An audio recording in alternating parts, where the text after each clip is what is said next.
स्वागत है आप सभी का आपके अपने YouTube चैनल शबी क्लासेस में। और मैं हूं शगुफ्ता और आप पढ़ रहे हैं आज पृथ्वी की आंतरिक संरचना, जिसका एक वीडियो कल भी अपलोड हुआ था जिसमें थ्योरी पढ़ी थी आपने।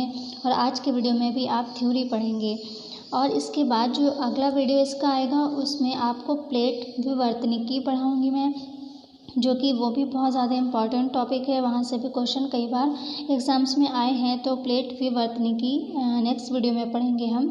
उसके बाद आपके क्वेश्चन आंसर जो है स्टार्ट करूँगी मैं। पहले ये सोचा था कि आज के वीडियो के बाद क्वेश्चन आंसर स्टार्ट कर दूँगी, लेकिन जो प्लेट विवर्तनिकी है बहुत ज़्यादा इम्पॉर्टेंट टॉपिक है आपका और वो भी थ्योरी आपको पढ़ना ज़रूरी है। तो इसके बाद मतलब आज के वीडियो के बाद आपका जो कल वाला वीडियो होगा वो होगा प्लेट विवर्तनिकी का, जो कि बहुत ज़्यादा इम्पॉर्टेंट टॉपिक है वो भी। और इसी में आता है पृथ्वी की आंतरिक संरचना में ही वो भी आता है। तो पृथ्वी की आंतरिक संरचना में बहुत सारी चीज़ें आती हैं, चट्टानें आती हैं, पठार आते हैं, पर्वत आते हैं, महाद्वीप आते हैं। सारी चीज़ें पृथ्वी में ही आते हैं, पृथ्वी की संरचना से ही रिलेटेड हैं, जिसमें आप महाद्वीप पढ़ चुके हैं, पर्वत पढ़ चुके हैं और पठार आज के वीडियो में आप देखेंगे। और कुछ मेन पॉइंट देखेंगे जो पिछले वीडियो में नहीं थे, जो कि पृथ्वी की आंतरिक संरचना से रिलेटेड है। ओवरऑल वीडियो बहुत ज़्यादा इम्पॉर्टेंट है। और पृथ्वी की आंतरिक संरचना जो ये टॉपिक है ये बहुत ज़्यादा इम्पॉर्टेंट टॉपिक है और स्टेट के सिलेबस में भी है ये टॉपिक और इम्पॉर्टेंट भी है। यहाँ से चीज़ें बहुत सारी चीज़ें यहाँ से बनती हैं एग्ज़ाम्स में आने के लिए, बहुत सारी चीज़ें इसमें आती हैं, जैसे चट्टानें हैं, पर्वत हैं, महाद्वीप हैं, पठार हैं, घाटियाँ हैं, ये सब चीज़ें इसी में आती हैं। तो क्वेश्चन इनसे ज़रूर आते हैं। तो इम्पॉर्टेंट टॉपिक है ये पूरा। कंप्लीट वीडियो को देखें, बिल्कुल भी स्किप ना करें, एंड तक वीडियो में ज़रूर बने रहें, क्योंकि एक एक पॉइंट जो है सभी चीज़ें बहुत ज़्यादा इम्पॉर्टेंट हैं। सो फ्रेंड्स, बिल्कुल भी स्किप ना करें वीडियो को। हमारे चैनल पर नए हैं तो चैनल को सब्सक्राइब कर दीजिए, साथ ही बेल आइकन को प्रेस करके ऑल पर क्लिक ज़रूर कर दीजिए। तो चलिए वीडियो को स्टार्ट करते हैं। तो पहला पॉइंट है, पृथ्वी के अंदर के हिस्से को 3 भागों में बांटा गया है। पहला है क्रस्ट, दूसरा है आवरण या मेंटल और तीसरा है क्रोड। सबसे ऊपर की जो पृथ्वी की परत है उसको भूपर्पटी या क्रस्ट बोलते हैं। जैसे कि पिछले वीडियो में आपने पिक्चर में देखा था कि क्रस्ट कौन सा हिस्सा है, मेंटल कौन सा हिस्सा है और क्रोड कौन सा हिस्सा है। तो जो सबसे ऊपरी परत पृथ्वी की होती है उसको भूपर्पटी या क्रस्ट बोलते हैं, और जो बीच वाली परत होती है उसको मेंटल या आवरण बोलते हैं। आवरण या मेंटल बोलेंगे या फिर मध्य परत भी बोलते हैं उसको। और फिर सबसे नीचे की जो परत होती है उसको क्रोड बोलते हैं। इसके भी 2 भाग होते हैं क्रोड के, आंतरिक क्रोड और बाहरी क्रोड, ये 2 भाग हो गए। वैसे 3 ही भाग हैं पृथ्वी के अंदर के। क्रस्ट जिसको भूपर्पटी बोलते हैं, फिर बीच वाला हिस्सा जिसको आवरण कहते हैं या मध्य परत कहते हैं या मेंटल कहते हैं, वो बीच की हो गई परत। फिर सबसे नीचे वाली परत होती है क्रोड। इन 3 भागों में पृथ्वी के अंदर के हिस्से को बांटा गया है। नेक्स्ट पॉइंट है भूपर्पटी, यानी जो सबसे ऊपर का हिस्सा है भूपर्पटी जिसको क्रस्ट बोलते हैं, उसके ऊपर की मतलब जो पृथ्वी है उसके ऊपरी भाग को भूपर्पटी कहते हैं, जैसे कि आपने पिछले वीडियो में भी जाना। ये अंदर की तरफ 34 किलोमीटर तक का क्षेत्र है। जो भूपर्पटी है यानी कि क्रस्ट है वो पृथ्वी के अंदर 34 किलोमीटर तक का क्षेत्र है। नेक्स्ट है, ये बेसाल्ट चट्टानों से बना है। क्या चीज़? जो भूपर्पटी है यानी पृथ्वी की जो सबसे ऊपरी परत है वो बेसाल्ट चट्टानों से बनी है। इसके 2 भाग हैं। जो भूपर्पटी है यानी क्रस्ट है, इसके 2 भाग हैं, सियाल और सीमा। ये बहुत ज़्यादा इम्पॉर्टेंट है पृथ्वी की संरचना में। अक्सर यही चीज़ें पूछ ली जाती हैं कि सियाल, सीमा, नीफे, इनसे ही क्वेश्चन पूछ लिए जाते हैं। इसको बहुत ध्यान से देखें। जो भूपर्पटी है यानी कि क्रस्ट है उसके 2 भाग हैं, सियाल और सीमा। फिर देखें, सियाल जो होता है यानी जो ऊपरी परत है, सियाल मतलब जो ऊपरी परत है भूपर्पटी यानी कि क्रस्ट है, उसके 3 भाग हैं। उनमें भी जो ऊपरी परत है वो है सियाल, और सियाल क्षेत्र जो है वो सिलिकॉन और एल्युमिनियम से बना है।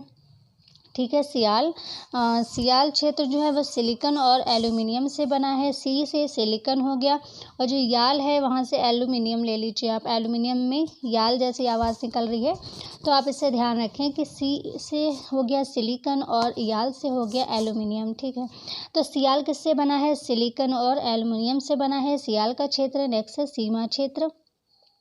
ये जो सीमा क्षेत्र है ये सिलिकॉन और मैग्नीशियम से बना है। सिलिकॉन और मैग्नीशियम से बना है सीमा क्षेत्र। सी से हो गया सिलिकॉन और मैग्नीशियम, मा से मैग्नीशियम। तो सीमा जो है वो किससे बना है? सिलिकॉन और मैग्नीशियम से बना है। जो भूपर्पटी यानी क्रस्ट है उसके दो भाग हैं, दो भागों में डिवाइड किया गया है उसको। कौन से दो भाग हैं? सियाल और सीमा। सियाल बना है सिलिकॉन और एल्युमिनियम से और सीमा का क्षेत्र बना है सिलिकॉन और मैग्नीशियम से। और जो भूपर्पटी है यानी कि क्रस्ट है, इसके जो भाग ये बताए हैं सियाल, सीमा, नीफे, ये किसने बताए हैं? ये भूवैज्ञानिक हैं स्वेस, उन्होंने बताए हैं। तो ये भी ध्यान रखें आप कि जो भूवैज्ञानिक हैं स्वेस, उन्होंने बताए हैं ये भाग। ठीक है, तो सीमा बना है सिलिकॉन और मैग्नीशियम से। नेक्स्ट है आवरण यानी मध्य परत की बात हो रही है यहाँ पे। ऊपर देखा आपने भूपर्पटी के जो भाग हैं सियाल और सीमा, उनको अब देखें जो बीच वाली परत है यानी कि आवरण या मेंटल है उसको देखें। ये क्षेत्र बेसाल्ट पत्थरों के समूह की चट्टानों से बना है।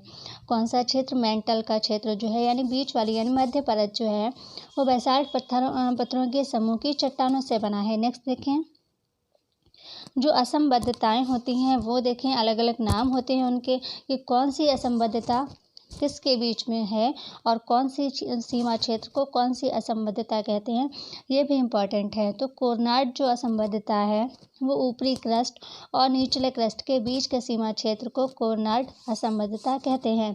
जैसे कि जो सबसे ऊपरी परत है जिसको क्रस्ट बोलते हैं या भूपर्पटी बोलते हैं, तो एक जो पट्टी है, पट्टी जैसी एक है जिसको भूपर्पटी या क्रस्ट बोलते हैं, तो उस पट्टी जैसी की जो ऊपरी परत और निचली परत है उनके जो बीच का क्षेत्र है उसको कोर्नाट असंबद्धता कहते हैं।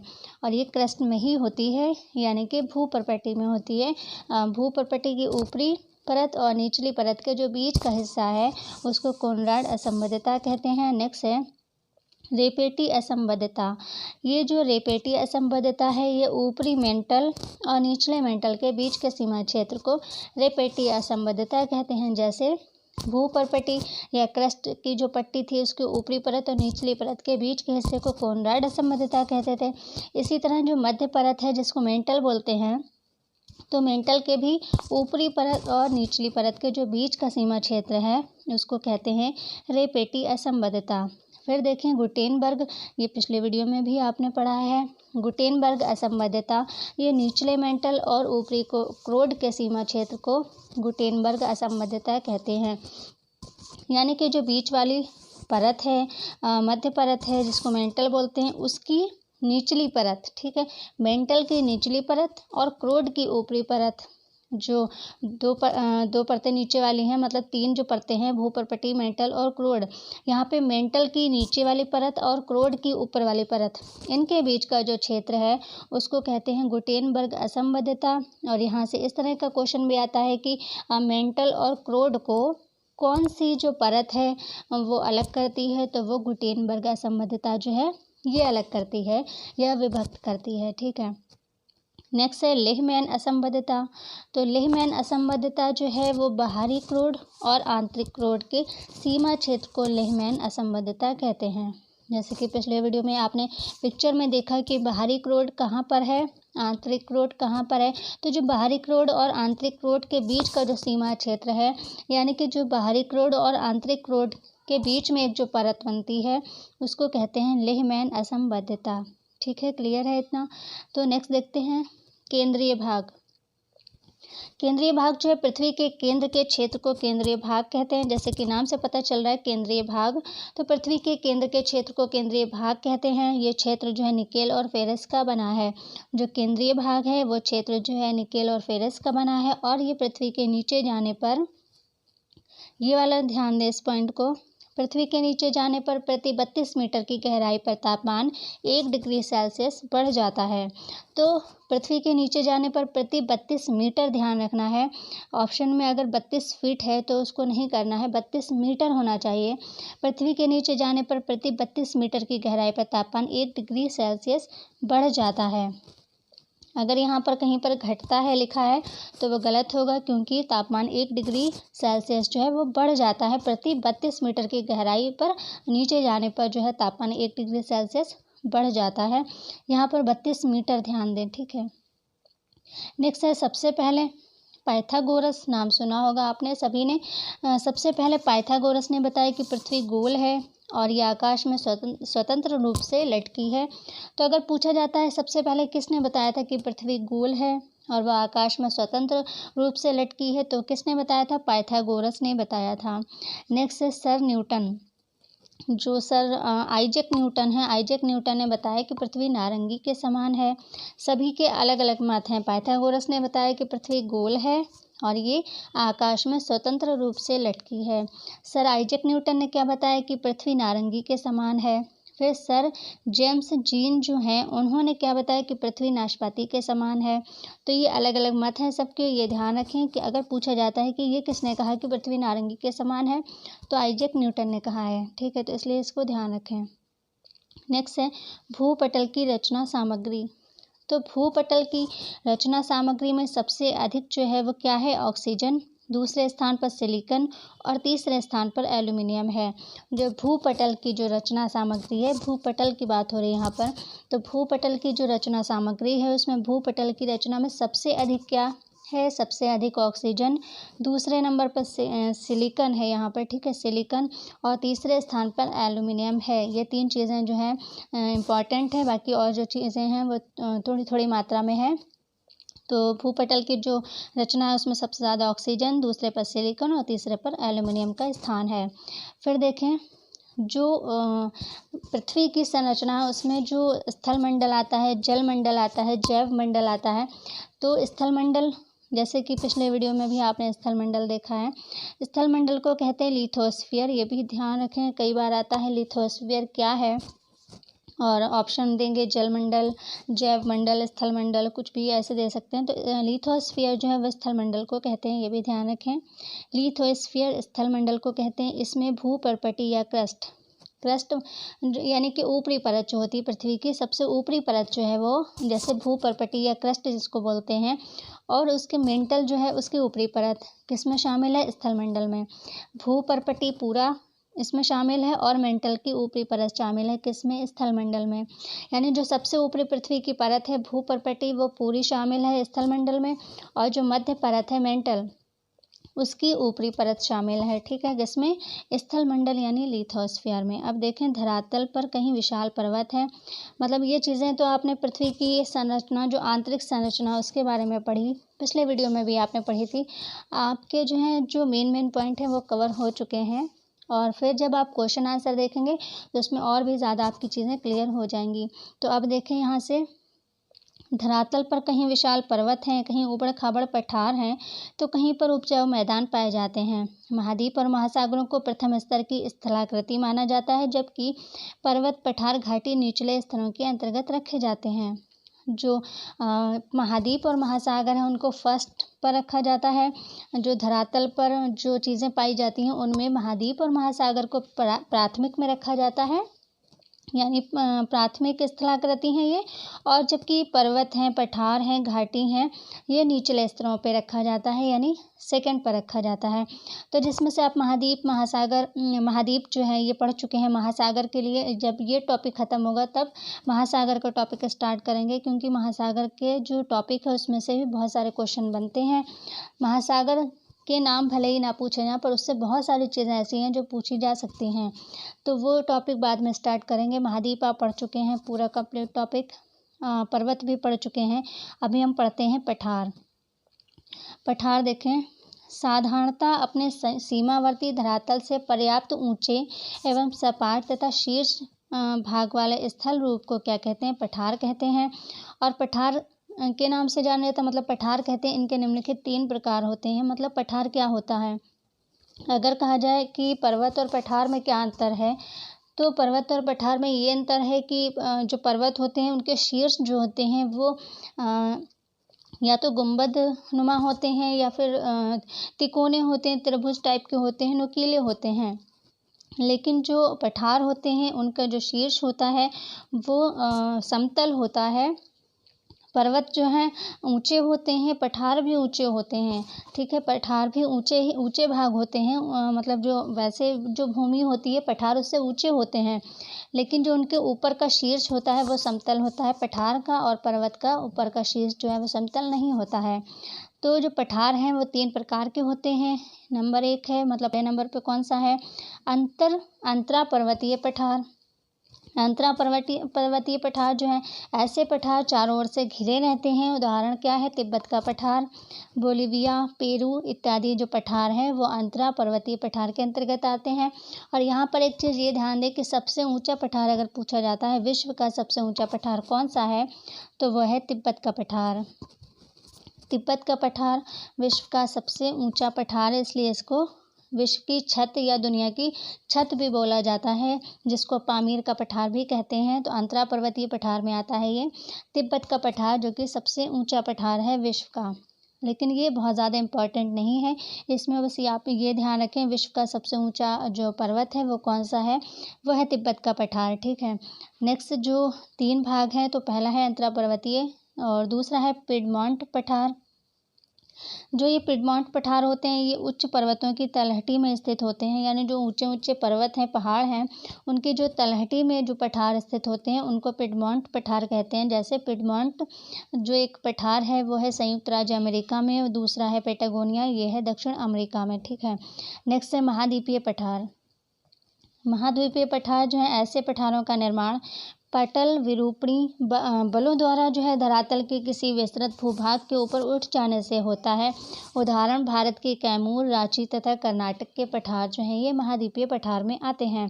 ये तो 3 भाग हो गए पठार के, मतलब पठार को 3 भागों में बांटा गया है, 3 तरह के पठार होते हैं। फिर देखें आप प्रायद्वीपीय भारत के पठार। प्रायद्वीपीय पठार जो होते हैं वो ज़्यादा इंपॉर्टेंट हैं, इसमें चीज़ें ज़्यादा आ सकती हैं एग्ज़ाम्स में, क्योंकि प्रायद्वीपीय पठार ही ज़्यादा पूछे जाते हैं। तो प्रायद्वीपीय जो भारत के पठार हैं वो देखिए, पहाड़ एवं पठार में अंतर क्या है पहले ये देख लीजिए। जैसे कि पहले ही बताएं, पहाड़ का शिखर होता है जबकि पठार का कोई शिखर नहीं होता। पठार जो है वो पहाड़ों की तरह ऊँचे तो होते हैं, परंतु ये ऊपर से समतल मैदान रूपी होते हैं। ये पठार और पहाड़ में अंतर है। जो और अब जो है हम पढ़ेंगे भारत के प्रायद्वीपीय पठार जो हैं वो पढ़ेंगे, क्योंकि उन्हीं से क्वेश्चन ज़्यादा पूछे जाते हैं। तो ये देखें, अरावली पहाड़ियाँ जो हैं पूर्वी तथा पश्चिमी घाट पठारों में ही आते हैं। इसके अलावा भारत के महत्वपूर्ण पठार जो हैं वो निम्नलिखित हैं। मतलब जो अरावली पहाड़ियाँ हैं, जो सबसे प्राचीन पहाड़ियाँ हैं, वो पूर्वी तथा पश्चिमी घाट जो हैं, जैसे अरावली पहाड़ियाँ, पश्चिमी घाट, पूर्वी घाट, ये सभी पठारों में ही आते हैं। ठीक है, कौन से पठारों में आते हैं अभी आप देखेंगे। तो जो पठार इम्पॉर्टेंट पठार हैं भारत में, प्रायद्वीपीय भारत में, वो है मालवा का पठार, बुंदेलखंड का पठार, छोटा नागपुर का पठार और शिलांग का पठार और दक्कन का पठार। ये जो पठार हैं ये सभी बहुत ज़्यादा इम्पॉर्टेंट है। मालवा का पठार, बुंदेलखंड का पठार, छोटा नागपुर का पठार। छोटा नागपुर का पठार जिसमें नागपुर आता है, तो ये ना समझे कि ये महाराष्ट्र में है, क्योंकि नागपुर जो है ये महाराष्ट्र में है, लेकिन छोटा नागपुर पठार जो है ये महाराष्ट्र में नहीं है। ये नागपुर देखकर आप इसको महाराष्ट्र ना कर दें, ये ध्यान रखें। ये नागपुर महाराष्ट्र वाला नहीं है, छोटा नागपुर पठार झारखंड में है, ये ध्यान रखें। तो ये मालवा का पठार, बुंदेलखंड का पठार, छोटा नागपुर का पठार और शिलांग का पठार, दक्कन का पठार, ये सभी इंपॉर्टेंट हैं। इनको डिटेल में पढ़ते हैं। सबसे पहले मालवा का पठार। मालवा का पठार जो 3 राज्यों में फैला हुआ है, गुजरात, मध्य प्रदेश, राजस्थान। तो मालवा का पठार 3 राज्यों में फैला है, ये ध्यान रखें आप। गुजरात, मध्य प्रदेश, राजस्थान में फैला है। मालवा के पठार जो है उसका निर्माण किससे हुआ है, ग्रेनाइट से हुआ है, और ये काली मिट्टी से ढका हुआ है। इसकी ऊंचाई 500 से 610 मीटर है। इसे लावा निर्मित पठार भी कहा जाता है। किसे, मालवा का जो पठार है इसको लावा निर्मित पठार भी कहा जाता है। इसमें कुछ लावा द्वारा बनी पहाड़ियाँ भी हैं। यमुना की सहायक चंबल नदी ने इसके मध्य भाग को प्रभावित किया है। किसके, मालवा के पठार को यमुना के सहायक चंबल नदी ने इसके मध्य भाग को प्रभावित किया। पश्चिमी भाग को माही नदी ने प्रभावित किया है। माही नदी अरब सागर में जाकर गिरती है। पूर्वी भाग को बेतवा नदी ने प्रभावित किया है। ठीक है, नेक्स्ट है मालवा का पठार अरावली पर्वत व विंध्याचल पर्वत के बीच में है। जो पर्वत वाले वीडियो में आपने देखा है कि अरावली पर्वत और विंध्याचल पर्वत के बीच कौन सा पठार है, या इनको कौन सा पठार अलग करता है, वो है मालवा का पठार। ठीक है, नेक्स्ट देखें बुंदेलखंड का पठार। बुंदेलखंड का पठार जो है वो उत्तर प्रदेश और मध्य प्रदेश के बीच में फैला हुआ है। इसके निर्माण में नीस और ग्रेनाइट से हुआ है। इसका निर्माण जो है वो नीस और ग्रेनाइट से हुआ है। इसका ढाल जो है वह दक्षिण से उत्तर और उत्तर पूर्व की तरफ है। किसका? बुंदेलखंड का जो पठार है इसका ढाल दक्षिण से उत्तर और उत्तर पूर्व की तरफ है बुंदेलखंड का पठार। और यहाँ जो है कम गुणवत्ता का लौह अयस्क प्राप्त होता है। कहाँ? बुंदेलखंड के पठार में। फिर देखें छोटा नागपुर का पठार जो कि इम्पोर्टेंट है। छोटा नागपुर का पठार जो है ये महाराष्ट्र के नागपुर ज़िले से कोई संबंध नहीं है, मतलब इसलिए लिखा है यहाँ पे क्योंकि आप ये ध्यान रखें कि नागपुर लिखा हुआ है तो आप महाराष्ट्र वाला नागपुर ना कर दें। ठीक है, नागपुर में नहीं है, ये झारखंड में है। तो छोटा नागपुर के पठार का महाराष्ट्र के नागपुर ज़िले से कोई संबंध नहीं है। इसका नाम पुराने राजा के नाम पर पड़ा है और ये पठार झारखंड में फैला हुआ है और इसका कुछ हिस्सा जो है वो बिहार में भी आता है और ये पूरी तरह से कहाँ है? झारखंड में है छोटा नागपुर का पठार। ठीक है, फिर है इसका क्षेत्र 65,000 वर्ग किलोमीटर है। रांची का पठार, हजारीबाग का पठार और कोडरमा का पठार जो इसी में आते हैं। किसमें? छोटा नागपुर का पठार जो है जो कि झारखंड में है इसी में आते हैं। रांची का पठार, हजारीबाग जो है उसका पठार और कोडरमा का पठार जो है वो इसी में आते हैं। किसमें? जो छोटा नागपुर का पठार है इसी में आते हैं। और इस पठार की औसत ऊंचाई कितनी है? 700 मीटर है। ऊंचाई हो सकता है ना पूछी जाए, लेकिन आप पूरी चीज़ें पढ़ रहे हैं तो ये भी जान लें कि जो छोटा नागपुर का पठार है इसकी औसत ऊंचाई जो है वो 700 मीटर है। नेक्स्ट देखें शिलोंग का पठार। शिलोंग का पठार जो है गोरा, खासी और जयंती पहाड़ियाँ जो हैं इसी के अंदर आती हैं। कहाँ? शिलोंग के पठार में। इस पठार में कोयला और लौह अयस्क और चूना पत्थर के भंडार उपलब्ध हैं। किसमें? शिलोंग के पठार में। ये इतना ज़्यादा इम्पोर्टेंट नहीं है। दक्कन का पठार जो है इम्पॉर्टेंट है, इसको ध्यान से देखें। दक्कन का पठार भारत का विशालतम पठार है। भारत का सबसे विशाल पठार जो है वो कौन सा है? वो है दक्कन का पठार। ये भारत का विशाल पठार है, मतलब सबसे विशाल पठार है भारत का दक्कन का पठार। दूसरा पॉइंट है इसका दक्षिण के 8 राज्यों में फैला हुआ है दक्कन का पठार। दा से दक्षिण, ये ध्यान रखें। दक्कन का पठार दक्षिण में है और दक्षिण के 8 राज्यों में फैला हुआ है। इस पठार का आकार त्रिभुजाकार है, यानी ये जो पठार है दक्कन का पठार इसका आकार जो है वो त्रिभुज के आकार का है। फिर देखें सतपुड़ा और विंध्याचल जो श्रृंखला है इसकी उत्तरी सीमा है दक्कन के पठार की, और पूर्व और पश्चिम में पूर्वी तथा पश्चिमी घाट हैं इसी में, क्योंकि ये सब दक्षिण में ही आते हैं। इसकी औसत ऊंचाई जो है वो 600 मीटर है और इस पठार को पुनः 3 भागों में बांटा गया है। यानी जो दक्कन का पठार है इसको 3 भागों में बांटा गया है, यानी जो सबसे ऊपर जो आपने भाग पढ़े वो अलग थे और दक्कन के पठार को भी 3 भागों में बांटा गया है। कौन कौन से 3 भाग हैं? पहला है महाराष्ट्र का पठार। ठीक है, महाराष्ट्र का पठार, इसमें काली मृदा की अर्कियन पाई जाती है महाराष्ट्र के पठार में, और ये किसका भाग है? दक्कन के पठार का भाग है। दूसरा जो भाग है इसका वो क्या है? आंध्र प्रदेश का पठार। इसे पुनः 2 भागों में विभक्त किया गया है, मतलब जो आंध्र प्रदेश का पठार इसके भी 2 भाग हैं। ठीक है, इसके भी 2 भाग हैं। पहला है तेलंगाना का पठार। इस पठार के लावा द्वारा निर्मित होने के कारण इसे लावा पठार के नाम से भी जाना जाता है। दूसरा है रॉयल सीमा का पठार। ये भी आंध्र प्रदेश का जो पठार है उसके अंतर्गत आता है, रॉयल सीमा का पठार। इस पे आर्कियन चट्टानों की अधिकता पाई जाती है। तो तेलंगाना का पठार और ये जो रॉयल सीमा का पठार है ये दोनों किस भाग में आते हैं? आंध्र प्रदेश का जो पठार है उसके अंतर्गत आते हैं। तेलंगाना का पठार और रॉयल सीमा का पठार ये दोनों आते हैं आंध्र प्रदेश के पठार में। तो पहला था, इसके 3 भाग हैं दक्कन के पठार के। तो महाराष्ट्र का पठार आपने देखा, फिर आंध्र प्रदेश का पठार देखा, उसके भी 2 भाग हैं, तेलंगाना का पठार और रॉयल सीमा का पठार। और जो तीसरा भाग है उसका वो है कर्नाटक का पठार। जो कर्नाटक का पठार है वो दक्कन के पठार का तीसरा भाग है और इसमें धात्विक खनिज तथा आर्कियन चट्टानों की अधिकता पाई जाती है। किसमें? जो दक्कन का पठार है और इसके जो तीसरा भाग है कर्नाटक का पठार, इसमें धात्विक खनिज तथा आर्कियन चट्टानों की अधिकता पाई जाती है। तो आज के वीडियो में हम जो पृथ्वी की आंतरिक संरचना से जो पिछले वीडियो के पॉइंट बचे हुए थे वो पॉइंट लिए हमने, और कुछ चीज़ें पठार से ले ली हैं जो कि मेन चीज़ें ली हैं आपकी। जब आपका क्वेश्चन आंसर वाला वीडियो आएगा तब आपको ज़्यादा चीज़ें क्लियर होंगी उसमें। और नेक्स्ट वीडियो में हम पढ़ेंगे प्लेट विवर्तनिकी, जो कि बहुत ज़्यादा इम्पॉर्टेंट टॉपिक है। और प्लेट विवर्तनिकी क्योंकि बहुत सारी चीज़ें जो हैं उसमें आ जाती हैं कई बार एग्ज़ाम्स में। तो प्लेट विवर्तनी की पढ़ेंगे नेक्स्ट वीडियो में। आज के वीडियो में फ़िलहाल बस इतना ही, मिलते हैं अगले वीडियो में, तब तक के लिए take care and bye bye.